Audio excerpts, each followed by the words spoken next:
News 16 Kerala. കേന്ദ്ര സംസ്ഥാന സർക്കാരുകൾ സാധാരണക്കാരന്റെ നട്ടെല്ലൊടിച്ചു. AP Anilkumar MLA.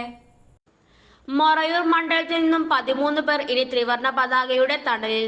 ജനങ്ങൾക്ക് ജീവിക്കാനാവാത്ത സാഹചര്യം സൃഷ്ടിച്ചാണ് കേന്ദ്ര സംസ്ഥാന സർക്കാരുകൾ ഭരിക്കുന്നതെന്ന് മൊറയൂർ മണ്ഡലത്തിൽ വ്യത്യസ്ത രാഷ്ട്രീയ പാർട്ടികളിൽ നിന്നും രാജിവെച്ച് കോൺഗ്രസ് അംഗത്വം എടുത്തവരെ സ്വീകരിച്ചുകൊണ്ട് KPCC രാഷ്ട്രീയകാര്യ സമിതി അംഗം AP അനിൽകുമാർ MLA പറഞ്ഞു.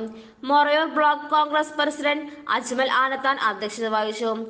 സ്വീകരണ ചടങ്ങിൽ വ്യത്യസ്ത പാർട്ടികളിൽ നിന്നും വന്ന 13 പേർക്ക് ഇന്ത്യൻ നാഷണൽ കോൺഗ്രസ് പാർട്ടിയുടെ അംഗത്വം നൽകി AP അനിൽകുമാർ MLA സ്വീകരിച്ചു.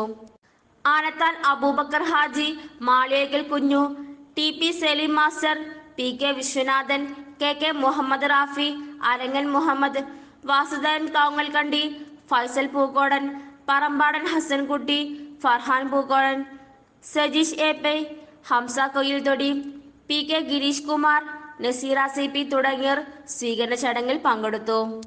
ഷാഹുൽ ഹമീദ് പുല്ലൻ, ജാഫർ അലി CK, മുസ്തഫ PK, അഹമ്മദ് കുട്ടി കൂനക്കര, ഷെരീഫ പാറയിൽ, വിജിത പാറക്കാട്, ഉഷ വളത്തോടത്ത്, റുഹുൽ ഹഫ്സ കണ്ടമ്പാട്ട്, രമണി കക്കാടമ്മൽ, ഖദീജ പനോളി, സായിദ കളറിക്കാടൻ, മുംതാസ് VP, ബുഷറ P തുടങ്ങിയവരാണ് ഇന്ത്യൻ നാഷണൽ കോൺഗ്രസിന്റെ മെമ്പർഷിപ്പ് ഏറ്റുവാങ്ങിയത്. ന്യൂസ് 16 മലപ്പുറം. പക്ഷമില്ല, വിവേചനമില്ല. നേരിനൊപ്പം, നാടിനൊപ്പം, നാട്ടുകാർക്കൊപ്പം. News 16 Kerala channel.